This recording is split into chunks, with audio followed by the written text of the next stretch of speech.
Chapter 7 of the cultivation of the soil. Paragraph 77. The utility of tillage. Of all the arts, tillage, or agriculture, is doubtless the most useful and necessary, as being the source whence the nation derives its subsistence. The cultivation of the soil causes it to produce an infinite increase. It forms the surest resource and the most solid fund of riches and commerce, for a nation that enjoys a happy climate. Paragraph 78. Regulations necessary in this respect. This object then deserves the utmost attention of the government. The sovereign ought to neglect no means of rendering the land under his jurisdiction as well cultivated as possible.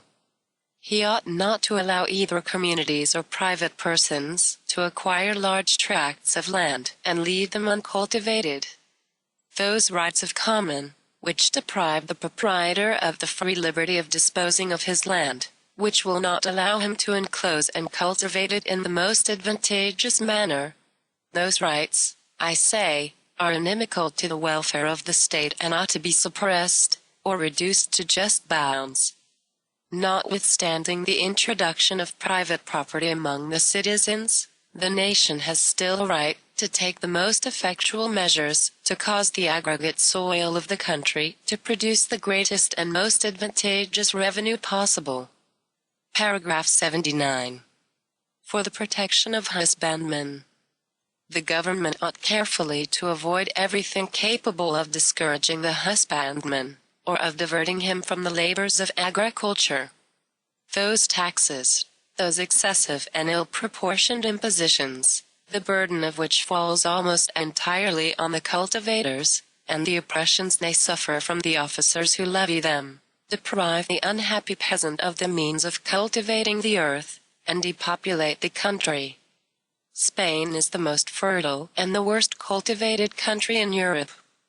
The Church there possesses too much land, and the contractors for the royal magazines, being authorized to purchase, at a low price, all the corn they find in the possession of a peasant, above what is necessary for the subsistence of himself and his family, so greatly discourage the husbandman, that he sows no more corn than is barely necessary for the support of his own household. Hence the frequent scarcity in a country capable of feeding its neighbors. Paragraph 80. Husbandry ought to be placed in an honorable light. Another abuse injurious to agriculture is the contempt cast upon the husbandman. The tradesmen in cities, even the most servile mechanics, the idle citizens, consider him that cultivates the earth with a disdainful eye. They humble and discourage him. They dare to despise a profession that feeds the human race, the natural employment of man. A little insignificant haberdasher, a tailor, places far beneath him the beloved employment of the first consuls and dictators of Rome. China has wisely prevented this abuse. Agriculture is there held in honor. And to preserve this happy mode of thinking, the emperor himself, followed by his whole court, annually, on a solemn day, sets his hand to the plow, and sows a small piece of land. Hence China is the best cultivated country in the world. It feeds an immense multitude of inhabitants who at first sight appear to the traveler too numerous for the space they occupy. Paragraph 81. The cultivation of the soil a natural obligation.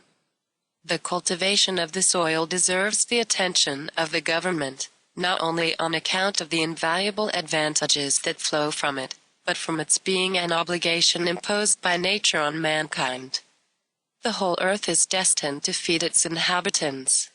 But this it would be incapable of doing if it were uncultivated.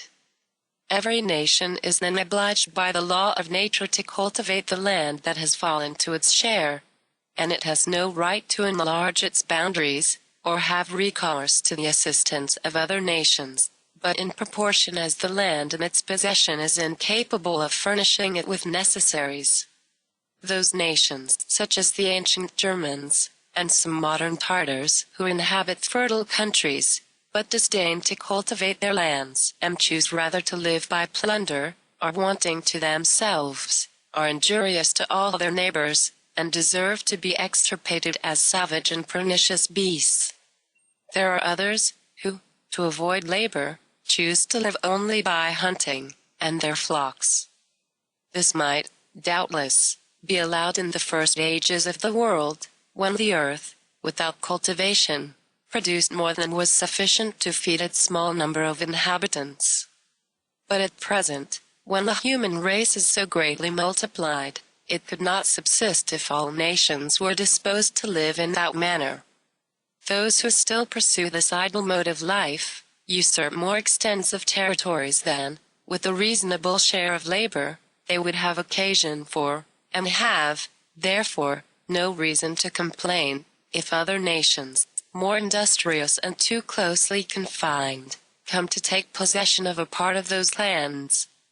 Thus, though the conquest of the civilized empires of Peru and Mexico was a notorious usurpation, the establishment of many colonies on the continent of North America might, on their confining themselves within just bounds, be extremely lawful.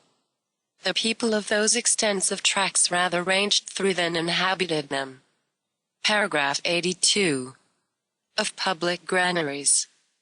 The establishment of public granaries is an excellent regulation for preventing scarcity. But great care should be taken to prevent their being managed with a mercantile spirit, and with views of profit. This would be establishing a monopoly, which would not be the less unlawful for its being carried on by the magistrate. These granaries should be filled in times of the greatest plenty, and take off the corn that would lie on the husbandman's hands, or be carried in too great quantities to foreign countries. They should be opened when corn is dear, and keep it at a reasonable price. If in a time of plenty they prevent that necessary commodity from easily falling to a very low price, this inconvenience is more than compensated by the relief they afford in times of dearth, or rather, it is no inconvenience at all. For, when corn is sold extremely cheap, the manufacturer, in order to obtain a preference, is tempted to undersell his neighbors, by offering his goods at a price which he is afterwards obliged to raise, and this produces great disorders in commerce, by putting it out of its course. Or he accustoms himself to an easy life, which he cannot support in harder times. It would be of advantage to manufacturers and to commerce to have the subsistence of workmen regularly kept at a moderate and nearly equal price.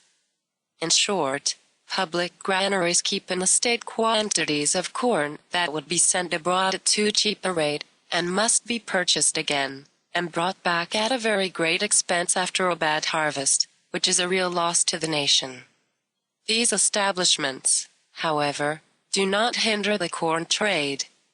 If the country, one year with another, produces more than is sufficient for the support of her inhabitants, the superfluity will still be sent abroad, but it will be sent at a higher and fairer price.